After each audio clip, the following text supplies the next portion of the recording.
Hello friends, कैसे हैं आप सभी। आज हम आपके लिए लाए हैं फिजिक्स के टॉप 15 क्वेश्चन। आज हम लेके आए हैं फिजिक्स के आपके सामने टॉप 15 क्वेश्चन जो सभी कॉम्पिटिटिव एग्जाम के लिए इंपॉर्टेंट है। चाहे वो एनडीए का पेपर हो, चाहे वो नेवी का पेपर हो, चाहे वो रेलवे ग्रुप डी, चाहे जिसका पेपर हो, ठीक है। ये सारे के सारे इंपॉर्टेंट क्वेश्चन हैं, सभी कॉम्पिटिटिव एग्जाम में पूछे गए क्वेश्चन हैं, ठीक है। ये प्रीवियस ईयर के क्वेश्चन ही मैं आपके सामने लेके आया हूँ, ठीक है। और इनमें से कुछ क्वेश्चन मैंने अपनी तरफ से रखे हुए हैं, मुझे लग रहा था कि ये क्वेश्चन आने लायक हैं, तो मैं आपके लिए लेके आया हूँ, ठीक है। देखिए, जैसे पहला क्वेश्चन आपके सामने दे रखा है। पहला क्वेश्चन आपके सामने क्या दे रखा है कि शून्य में प्रकाश का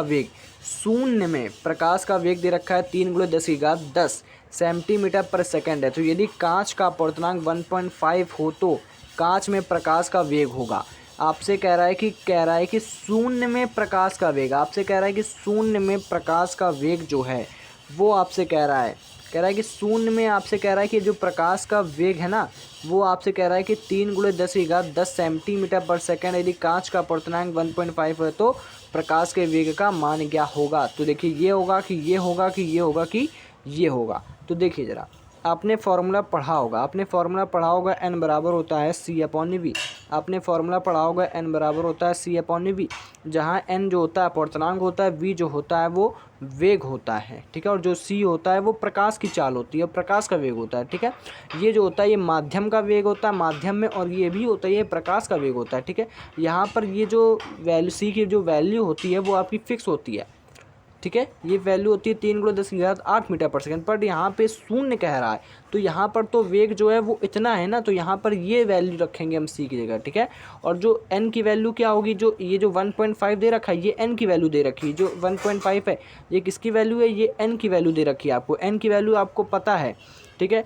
और जो आपको c की वैल्यू भी आपको गिवन है। आपसे पूछ रहा है v की वैल्यू क्या होगी, ठीक है। तो इसी फार्मूला, ये जो फार्मूला लिखा है, इसी फार्मूले के इस्तेमाल से आप निकाल सकते हैं कि जो v की वैल्यू होगी वो कितनी होगी। हम आपको दिखाते हैं इसका सॉल्यूशन निकाल के, ठीक है। ये देखिए ज़रा, मैं आपको इसका सॉल्यूशन निकाल के आपको मैं दिखाता हूँ, ठीक है। ये देखिए, आपको दिख रहा होगा, ठीक है। ये देखिए, आपको इसका सॉल्यूशन मैं दिखाता हूँ आपको। ये देखिए, जैसे मैंने लगाया हुआ है, ये देखिए इसका सॉल्यूशन मैंने लगाया हुआ है। देखिए क्या लगा है इसमें कि जो n की वैल्यू मैंने लगाया, n बराबर होता है C/V। v बराबर निकाला, इधर v को उठा के हम इधर ले गए तो n को उठा के हम नीचे ले आए, तो हो गया v बराबर C/n। अब हमने c की वैल्यू जो दे रखी थी ये 3 × 10⁻10, वो मैंने पुटअप यहाँ पर कर दी। जो n की वैल्यू दे रखी थी 1.5, यहाँ पुटअप कर दी, पॉइंट हटाया, ऊपर 0 बढ़ाया, 15 दूनी 30, और आंसर निकल के आया 2 × 10⁻10। 2 × 10⁻10 आ गया, ठीक है। आंसर कितना निकल के आपका आंसर निकल के आया है 2 × 10⁻10 मीटर सेंटीमीटर पर सेकंड। मात्रक ध्यान देखिए, क्योंकि 2 × 10⁻10 ये भी है, 2 × 10⁻10 ये भी है, लेकिन आपका किस में है, सेंटीमीटर में, इसीलिए आपका आंसर क्या होगा 2 × 10⁻10 होगा, ठीक है। अगले सवाल की ओर, नेक्स्ट सवाल में हम लोग बढ़ते हैं, ठीक है। नेक्स्ट सवाल की ओर हम लोग चलते हैं। देखिए, अगले सवाल में हम लोग बढ़ते हैं, ठीक है। अगला सवाल क्या कह रहा है आपसे, देखिए अगला सवाल आपसे, ये देखिए अगला सवाल कह रहा है कि बंदूक की नाल से धुआं धमाका सुने जाने को 2 सेकंड पहले दिखाई देता है। यदि हवा में ध्वनि का वेग 350 मीटर पर सेकंड हो तो प्रेक्षक से बंदूक की दूरी कितनी होगी, कह रहा है आपसे। प्रेक्षक से बंदूक की दूरी कितनी आपसे पूछा है। तो आपने फॉर्मूला पढ़ा होगा, दूरी यानी डिस्टेंस बराबर क्या होता है, चाल, स्पीड गुणे टाइम। भाई दूरी बराबर होता है चाल गुणे समय, और यानी दूरी ही तो हमको निकालनी है। हमको क्या निकालनी है, दूरी। तो बस वेग की वैल्यू दे रखी है, ये समय दे रखा है, ये यहाँ पे उठा के पुटअप कर दीजिए, यानी 350 गुणे में कितना आ जाएगा 2, समय आपका 2 दे रखा है, गुणा करा देंगे तो 350 दूनी कितना होता है, 350 दूनी आपका होता है 700। तो इसका आंसर आ जाएगा 700। बस, कोई दिक्कत। अगले सवाल की ओर बढ़ते हैं, ठीक है। अगले सवाल में हम लोग चलते हैं।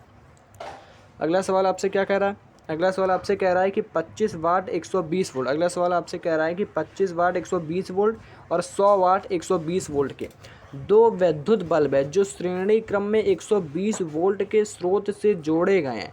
कौन सा बल्ब अधिक चमकेगा। 2 बल्ब दे रखे हैं जिनका आपका एक इसका ये दे रखा है, दूसरे वाले बल्ब का आपका ये दे रखा है। तो आपसे कह रहा है, और दोनों को 120 वोल्ट पर जोड़े जाते हैं, तो कह रहा है कि कौन अधिक चमकेगा। चमकने का मतलब किस में ज़्यादा पावर आएगी, देखिए ज़रा। तो ज़रा फॉर्मूला आपको बता दें हम, H बराबर होता है I² R × में T। कह रहा है कि दोनों बल्ब तो 120 वोल्ट से जुड़े हुए हैं, कौन सा बल्ब अधिक चमकेगा। ये देखिए आई जो है और जो आर दो है, ये दोनों के दोनों कांस्टेंट जाएंगे, यानी एच जो होगा वो प्रोपोर्शनल करेगा किस पर, आर पर। जो एच है वो आर पर ही निर्भर करेगा। एच किस पर निर्भर करेगा, आर पर, यानी जिसका प्रतिरोध ज़्यादा उसका एच का मान भी ज़्यादा, यानी जिन दोनों में जिसका प्रतिरोध ज़्यादा होगा उसमें वो बल्ब अधिक चमकेगा। दोनों के हमको अलग अलग क्या निकालने पड़ेंगे, प्रतिरोध। हमें इसका प्रतिरोध अलग निकालेंगे, इसका भी प्रतिरोध हम अलग निकालेंगे, इसका प्रतिरोध हम निकालेंगे R2, और दोनों में देखेंगे कि जो ज़्यादा आएगा वो ज़्यादा चमकेगा। ठीक है, तो देखिए कैसे निकालेंगे ज़रा देखिए, हमने इसका सोल्यूशन आपको दे रहे हैं, देखिए कैसे निकालेंगे इसका सोल्यूशन आपको हम दिखा रहे हैं, ज़रा देखिएगा इसका जो आंसर। ठीक है, ज़रा देखिएगा, ये देखिए इसका सोल्यूशन मैं आपको दिखा रहा हूँ। ठीक है, ये देखिए आप इसका सोल्यूशन आप देख सकते हैं। ठीक है, ये आपको दिखाई दे रहा है स्क्रीन पर, ये देखिए इसका सोल्यूशन आपको दिखाई दे रहा होगा। ठीक है, ये देखिए इसको मैं इधर कर देता हूँ, ये देखिए आपका सोल्यूशन, ये देखिए 25 वाट था, ये देखिए है।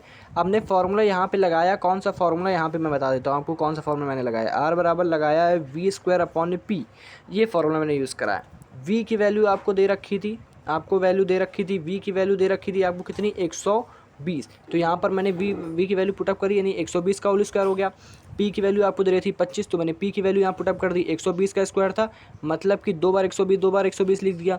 25 था 25 लिखा रहने दिया, 25 को और 120 इस पूरे कैलकुलेट करा, तो कुल मिला के आपका आंसर आ गया 576। कुल मिला के आपका कितना आ गया, 576 आ गया। ठीक है, यानी जो इस वाले बल्ब है, इस वाले बल्ब का आपका प्रतिरोध आ गया 576 आ गया। ठीक है, अब हम इस वाले बल्ब का इसी प्रोसेस से निकालेंगे कितना आएगा। अगर दोनों में से जो ज़्यादा होगा, जाहिर सी बात है यही ज़्यादा लग रहा है आपको। ठीक है, दूसरा भी हम निकाल के आपको दिखाते हैं, दूसरा भी हम आपको दिखाते हैं निकाल के। ये देखिए, ये देखिए दूसरा भी मैंने यहीं पर निकाला है।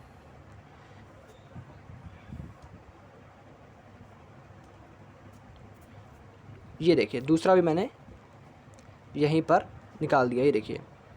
ये देखिए 100 वाट 120 वाला R2 निकाला इसी प्रोसेस से। यहाँ पर भी तो V की वैल्यू कितनी है, 120, तो यहाँ पे भी V की वैल्यू मैंने 120 ही रखी है।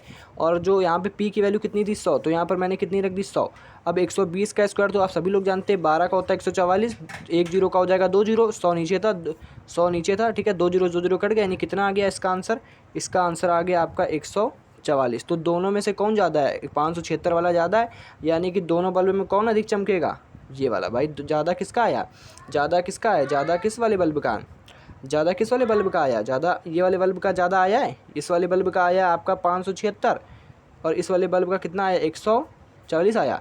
तो दोनों में ज़्यादा कौन है, ये, यानी ये वाला बल्ब जो होगा वो अधिक चमकेगा।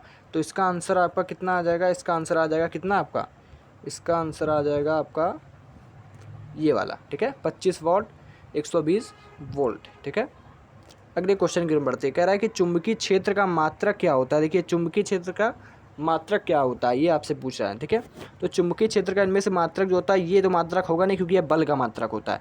न्यूटन प्रति एम्पेयर मीटर ये होगा, वेबर प्रति मीटर नहीं होता, वेबर प्रति मीटर स्क्वायर होता है चुंबकीय क्षेत्र का मात्रक। और वेबर तो बिल्कुल नहीं होने वाला है, तो ये तो किसका मात्रक होता है, चुंबकीय फ्लक्स का मात्रक होता है। चुंबकीय क्षेत्र यानी बी की बात हम कर रहे हैं। ठीक है, और बता दें चुंबकीय क्षेत्र के मात्रक होता है, एक होता है आपका मात्रक गॉस, एक चुंबकीय क्षेत्र का मात्रक होता है गॉस, और एक और इसका मात्रक होता है टेस्ला। टेस्ला भी इसी का ही मात्रक होता है। ठीक है, अगले क्वेश्चन की तरफ बढ़ते हैं, अगले क्वेश्चन की तरफ बढ़ते हैं हम लोग। ठीक है, अगले क्वेश्चन में आते हैं। ठीक है, अगला क्वेश्चन आपसे क्या कह रहा है, अगला क्वेश्चन कह रहा है कि पराश्रव्य तरंगों की आवृत्ति क्या होती है। पराश्रव्य तरंगों की आवृत्ति ये होती कि ये होती कि ये होती कि ये होती है। ठीक है, तो पराश्रव्य तरंगों की जो आवृत्ति होती है पहले समझिएगा। देखिए श्रव्य तरंगे दो तरंगे होती हैं, एक होती है श्रव्य, एक होती है पराश्रव्य। जो श्रव्य तरंगे होती हैं उनकी आवृत्ति होती है 20 से 20,000 हर्ट्ज तक होती है। ये होती है श्रव्य तरंगों की आवृत्ति होती है। ये किसकी आवृत्ति है, ये है श्रव्य तरंगों की आवृत्ति। ये किसकी तरंगों की आवृत्ति, ये श्रव्य तरंगों की आवृत्ति होती है 20 से कम वाली। ठीक है, और जो 20,000 होती है इससे ज़्यादा वाली तरंगों की जो आवृत्ति होती है वो होती है आपकी किसकी, पराश्रव्य तरंगों की आवृत्ति। यानी इसका आंसर आ जाएगा 20,000 से ऊपर, यानी इसका आंसर आपका कितना आ जाएगा, 20,000 से ऊपर। इसका आंसर आपका कितना आ जाएगा, इसका आंसर आ जाएगा आपका 20,000 से ऊपर इसका आंसर आ जाएगा। ठीक है, अगले क्वेश्चन की हम पढ़ते हैं कि m द्रव्यमान के एक कण का रेखीय समवेग यदि p है तो उसकी गतिज ऊर्जा ज्ञात कीजिए। रेखीय समवेग p कह रहा है तो गतिज ऊर्जा ज्ञात करनी है। तो आपको कौन सी क्या ज्ञात करना है, आपको गतिज ऊर्जा ज्ञात करनी है। तो जरा देखिए गौर से, जरा देखिए गतिज ऊर्जा का फॉर्मूला मैं आपको दे रहा हूँ। गतिज ऊर्जा का फॉर्मूला होता है k बराबर होता है हाफ mv²। k बराबर क्या होता है, हाफ mv²। अगर आप करें क्या, अगर आप ऐसा करें कि यहाँ पर m का ज़बरदस्ती भाग करा दो और m का गुणा करा दो तो ये m² बन जाएगा और ये वैल्यू p है। p बराबर mv पढ़े हो, p बराबर होता है mv, तो यहाँ पे लिख देना p। तो बन जाएगा k बराबर 1/2 p² बटे में कितना आ जाएगा m। कुल मिला के आ गया p² अपॉन में कितना आ गया, p² अपॉन में 2m आ गया। p² अपॉन में कितना आ गया, p² अपॉन में 2m। यानी इनमें से किस ऑप्शन में p² अपॉन में 2m आ रहा है, देखिए ये वाले ऑप्शन में। तो आपका ये वाला आंसर क्या हो गया, बिल्कुल सही हो गया। इसका आंसर आपका था 20,000 हर्ट्ज से ऊपर था। बताइए कोई दिक्कत, बताइए कोई दिक्कत हो रही है आपको।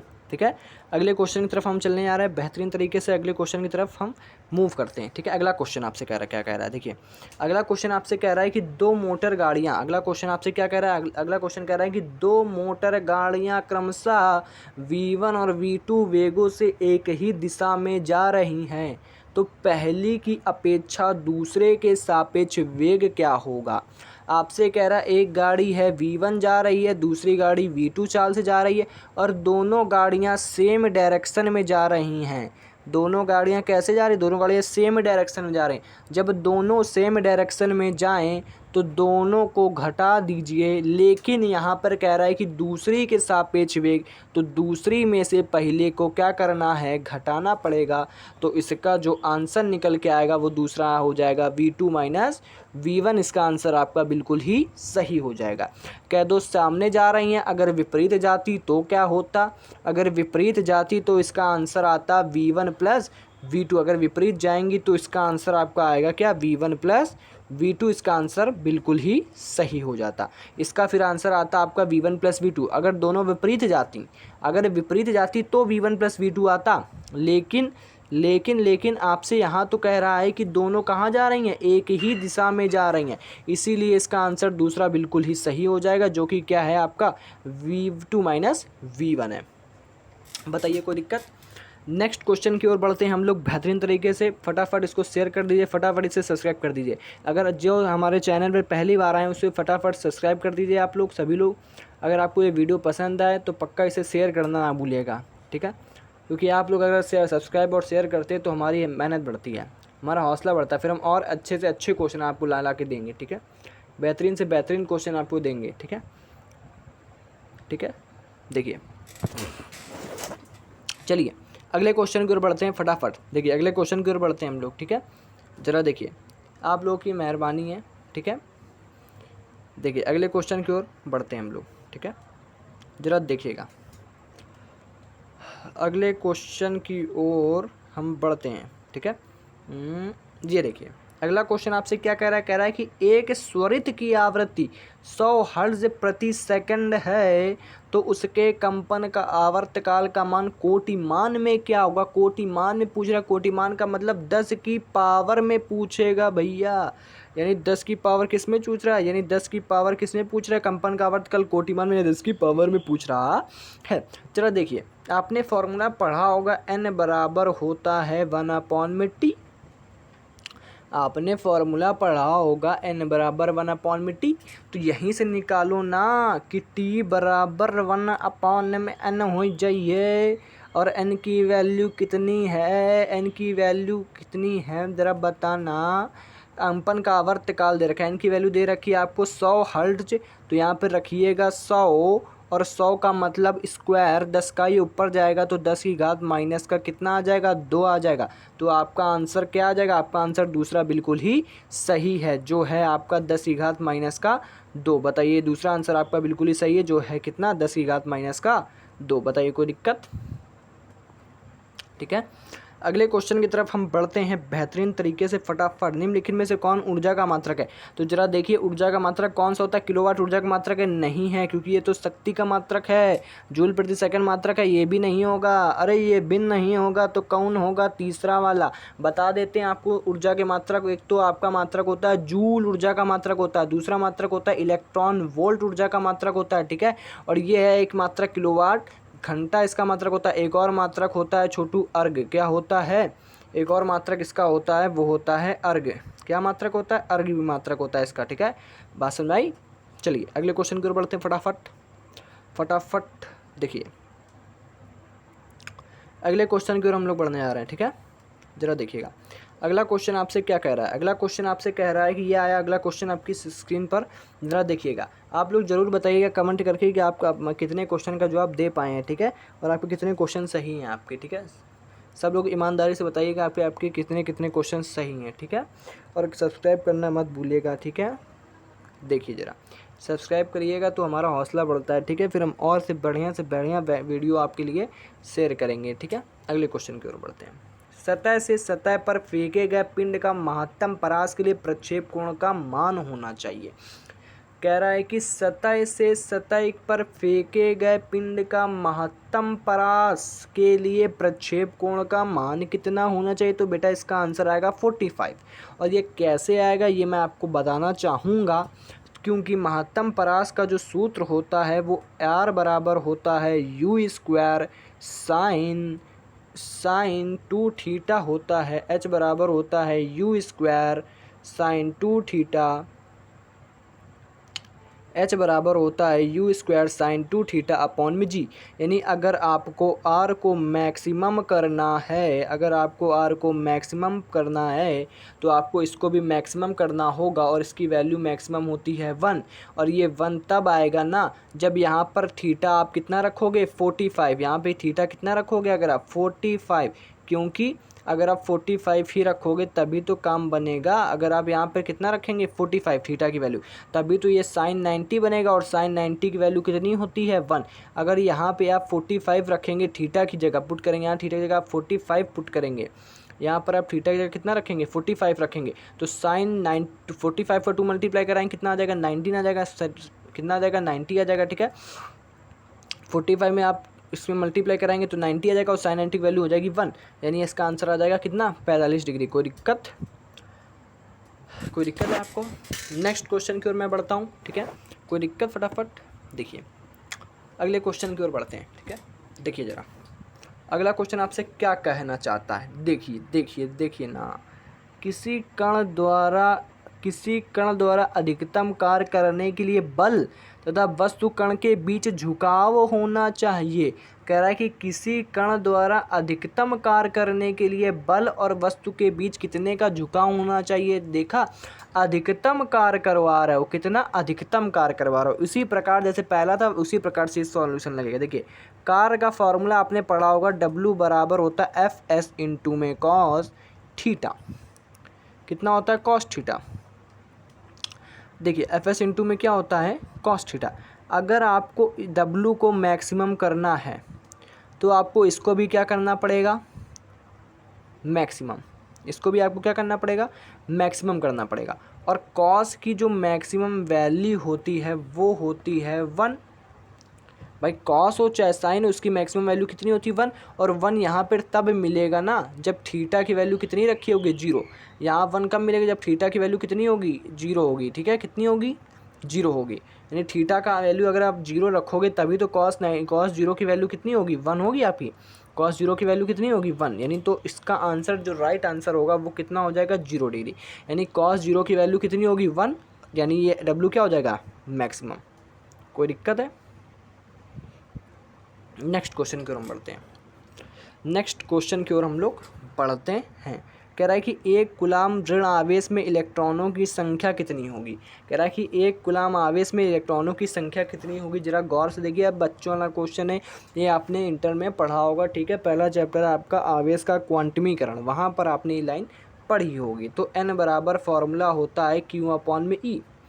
N बराबर होता है Q अपॉन में E, या Q बराबर होता है N अपॉन में ई, इसी फॉर्मूले से हम चलेंगे, क्यू बराबर होता है एन अपॉन ई। इसका सॉल्यूशन मैं आपको देना चाहूँगा, ठीक है, इसका सॉल्यूशन मैं आपको देता हूँ। देखिए ज़रा, देखिए देखिए देखिए देखिए, इसका सॉल्यूशन मैं आपको दे रहा हूँ, ठीक है।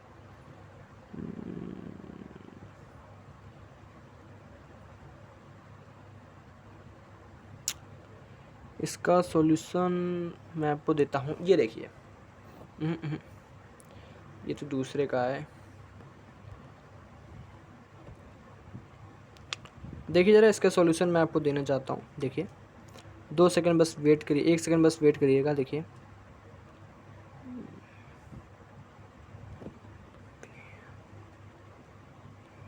देखिए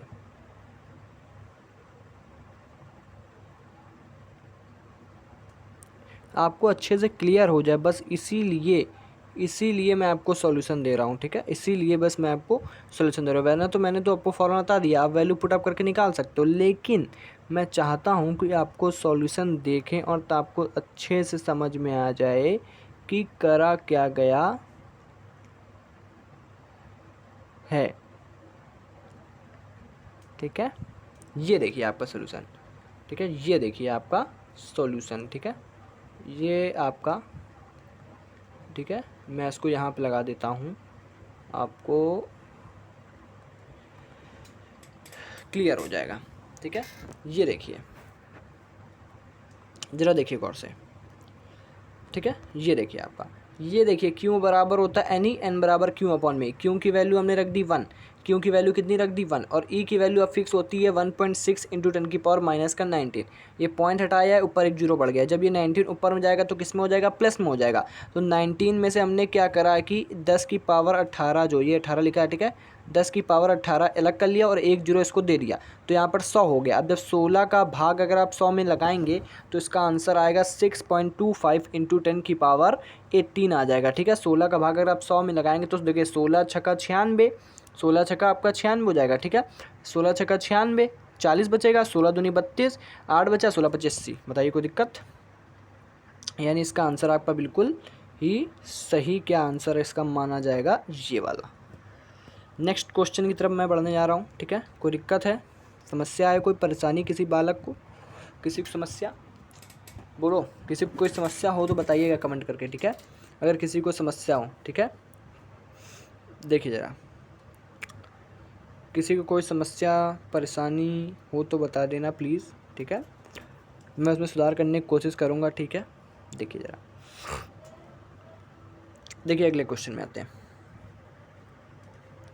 देखिए सारे क्वेश्चन मैं आपको करा चुका हूँ, ठीक है। ये देखिए, ये सारे क्वेश्चन मैंने आपको करा दिए हैं, ठीक है। ये क्वेश्चन मैंने आपको सारे करा दिया, आप लोग इसका स्क्रीनशॉट ले सकते हैं, ठीक है। अब मैं अगले क्वेश्चन की तरफ जा रहा हूँ। बेहतरीन क्वेश्चन मैं लेके आया हूँ आपके सामने, ये क्वेश्चन, ठीक है। ये क्वेश्चन बड़ा ही बेहतरीन है और बड़ा ही ज़बरदस्त है। ये क्वेश्चन बहुत ही बेहतरीन क्वेश्चन ये आपके सामने आया हुआ है, ठीक है। ज़रा देखिएगा, इस क्वेश्चन को पढ़ता हूँ मैं, ठीक है। कि लिखा है कि द्रव्यमान है ये क्वेश्चन, ज़रा मैं पेन मंगा लूँ, पेन आ जा, ठीक है। लिखा है कि द्रव्यमान 5 किलोग्राम और आपेक्षिक घनत्व 3 वाले पत्थर को, जो कि एक झील की तली में पड़ा है, ऊंचाई 5 मीटर उठाने पर किए गए कार्य की क्या करनी है, गणना करनी है। आपको ये क्वेश्चन दिख रहा होगा, मैं इसको जूम कर दे रहा हूँ, ठीक है। कह रहा है कि द्रव्यमान 5 है, कह रहा है कि द्रव्यमान 5 है और आपेक्षिक घनत्व है, आपेक्षिक घनत्व का कह रहा है कि द्रव्यमान 5 किलोग्राम और अपेक्षित घनत्व 3 वाले पत्थर को, जो कि एक झील की तली में पड़ा है, ऊंचाई 5 मीटर उठाने में किए गए कार्य की गणना कीजिए। जरा देखिएगा। अच्छा एक बात समझ लीजिए आप लोग कि अगर पत्थर को आपने किसमें जो डाला है, द्रव में, तो जो पत्थर को अगर आप द्रव में डालेंगे, अगर पत्थर आपने फेंका उसको अगर आपने द्रव में डाल दिया, तो जो पत्थर का जो भार होगा वो पहले की अपेक्षा थोड़ा कम हो जाएगा। ध्यान रखिएगा, पहले की अपेक्षा क्या हो जाएगा, कम हो जाएगा। और कितना कम होगा, इतना एम द्रव्यमान और अपेक्षिक घनत्व के अनुपात के जितना कम हो जाएगा, ठीक है। इसका सोल्यूशन मैं आपको देता हूँ। मैं यहीं पे क्यों नहीं सोल्यूशन कर रहा हूँ पता है, आपको एक क्लियरिटी नहीं मिलेगी, आपको क्लियर नहीं दिखेगा, इसलिए मैंने सोल्यूशन आपको पहले से ही करके रखा हुआ है, ठीक है। ज़रा देखिए, ज़रा मैं आपको दिखाना चाहता हूँ, देखिएगा सॉल्यूशन आप, बस देखिए, वेट कराने के लिए माफ़ी चाहूँगा, लेकिन मैं आपको चाहता हूँ बेस्ट कंटेंट मिले, ठीक है। कोई भी आपको समस्या परेशानी ना हो, ठीक है।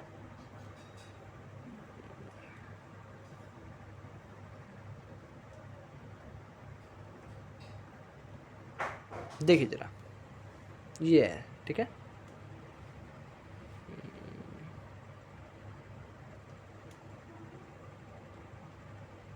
देखिए ज़रा, हमने आपका क्या करा, क्लियर नहीं ना आपका,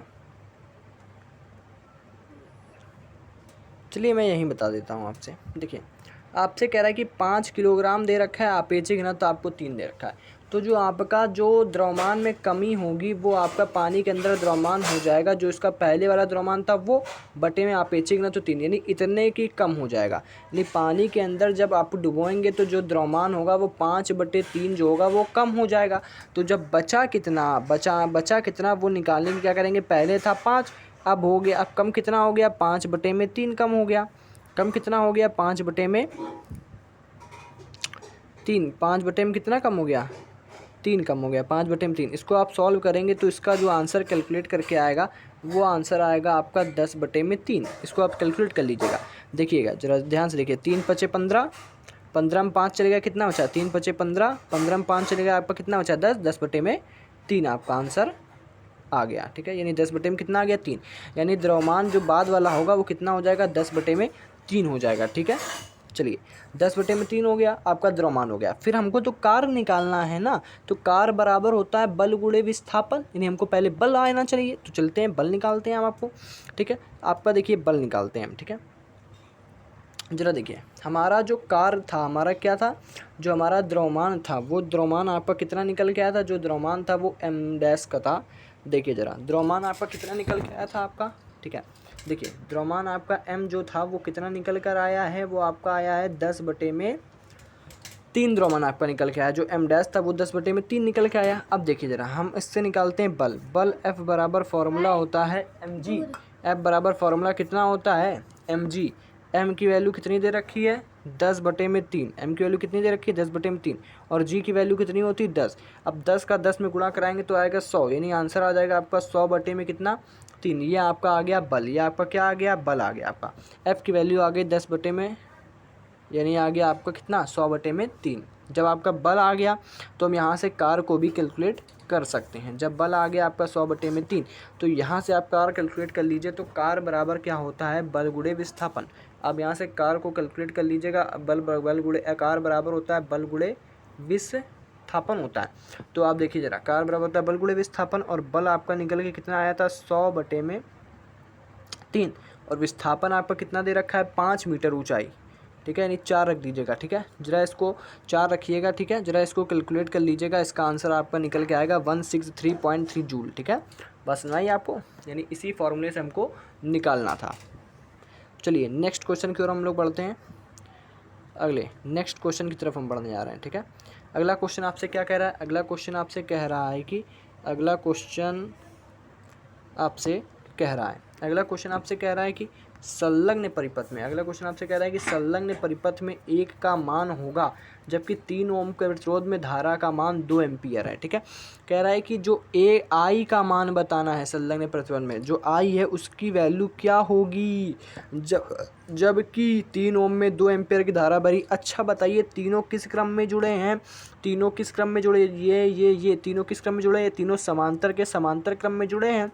तो बताइए जरा, अगर हम इसके स्रोत के बीच जितना वोल्टेज होगा वही इसके स्रोत के बीच होगा, वही इसके स्रोत के बीच वोल्टेज होगा। जरा बताइए, होगा कि नहीं होगा। तो जरा निकालते हैं। हमने फॉर्मूला पढ़ा है, V बराबर होता है, फॉर्मूला आपने पढ़ा होगा, V बराबर फॉर्मूला होता है IR।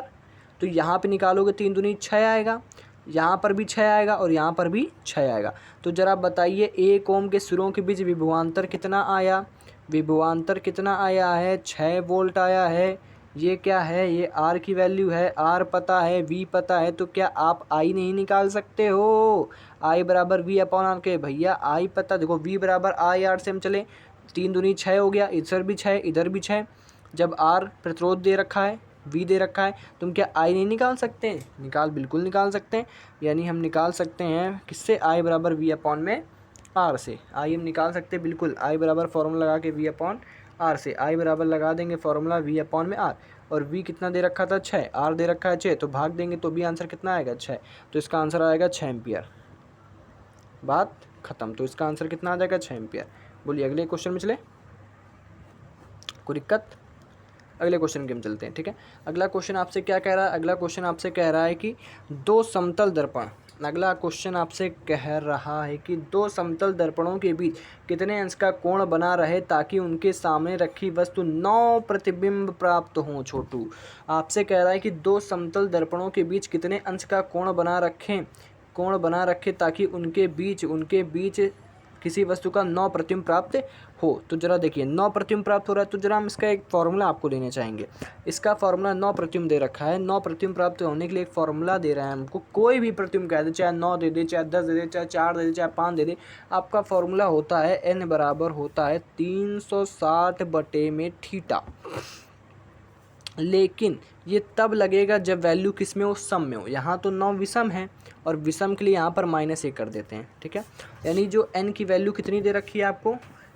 यहाँ पर n की वैल्यू कितनी दे रखी है आपको? 9। तो यहाँ पर 9 रखिएगा, और ये 1 क्यों धरा गया? यानी प्लस का 1 हो जाएगा, बराबर हो जाएगा कितना? 360/θ। कितना हो जाएगा? 360 कितना? थीटा, ठीक है। तो 9 और 1 जोड़ दीजिए, कितना आ जाएगा? 9 और 1 मिलके कितना आ जाएगा? 10 आ जाएगा आपका, और 0 से 0 क्या हो जाएगा? कैंसिल हो जाएगा। तो कुल मिला के आंसर कितना आ गया? 36। आंसर आपका कितना आ गया? 36। नहीं समझ में आया? एक बार फिर समझा देता हूँ, ठीक है। नहीं समझ में आ रहा है तो एक बार फिर से मैं आपको बताने की प्रयास करूँगा, ठीक है। आपको अच्छे से, आई होप आपको क्लियर होता रहेगा। देखिए n बराबर होता है फॉर्मूला 360/θ माइनस का 1, ठीक। अब n की वैल्यू 9 थी, ये जो माइनस का 1 है इधर जाएगा, किस में हो जाएगा? प्लस का 1 हो जाएगा, बराबर हो जाएगा 360/θ। अब 9 और 1 कितना हो गया? 10, बराबर किसके आ गया? 360/θ के, ठीक है। अब 0 से 0 जब थीटा उठा के इधर ले आएंगे तो थीटा कितना आ जाएगा? थीटा कितना आ गया यहाँ पर? 36। देखिए 0 से 0 कट गया, बचा कितना? 36। तो इसका आंसर सीधे कितना आएगा? 36। इसका आंसर कितना आ गया? 36। बताइए कोई दिक्कत? इसका आंसर कितना आ गया? 36 आ गया। बोलिए कोई दिक्कत है? अगले क्वेश्चन बढ़ते हैं। एक गोली दर्पण का आवर्धन दे रखा है 3, यदि इसके द्वारा बने प्रतिबिंब की ऊंचाई 15 है तो बिंब की ऊंचाई बिंब को ही बोलते हैं वस्तु। क्या बोलते हैं? वस्तु। क्या बोलते हैं? वस्तु बोलते हैं, ठीक है। तो आप निकाल सकते हैं इसका। आवर्धन दे रखा है, प्रतिबिंब की ऊंचाई दे रखी है, बिंब की ऊंचाई निकालनी। देखिए फॉर्मूला आपने पढ़ा होगा m बराबर I अपॉन में O। m बराबर फॉर्मूला पढ़ा होगा आपने I अपॉन में O, ठीक है। m बराबर होता है I अपॉन में O, आपने फॉर्मूला पढ़ा होगा। m बराबर होता है I अपॉन में O। तो देखिए m की वैल्यू दे रखी है 3, I की वैल्यू आपको दे रखी है, प्रतिबिंब की ऊंचाई कितना? 15। आपसे O निकालना है। यहाँ से आप अगर O निकालेंगे, यहाँ से आप अगर O निकालना चाहेंगे तो आपका आंसर देखिए क्या आएगा? m बराबर हो, ये 0 ना समझ लीजिए कोई लोग, ये 0 नहीं है, ये O है वस्तु, बिंब की लंबाई। तो O निकालना चाहेंगे तो O आपका कितना आ जाएगा? 3 से काटेंगे तो कितना आ जाएगा? 5। यानी O कितना आ गया आपका? 5। O कितना आ गया? 5। यानी इसका आंसर आ जाएगा आपका दूसरा नंबर आंसर बिल्कुल ही सही है। तो बताइएगा आपको कमेंट करके कि आपको ये मेरा वीडियो कैसा लगा। बताइएगा, लाइक करिए, शेयर करिए, सब्सक्राइब करिए। आज हम लोग ने ढेर सारे क्वेश्चन देखिए, ये देखिए आज हम लोग ने ढेर सारे क्वेश्चन आप पे कवर करे हैं, ठीक है।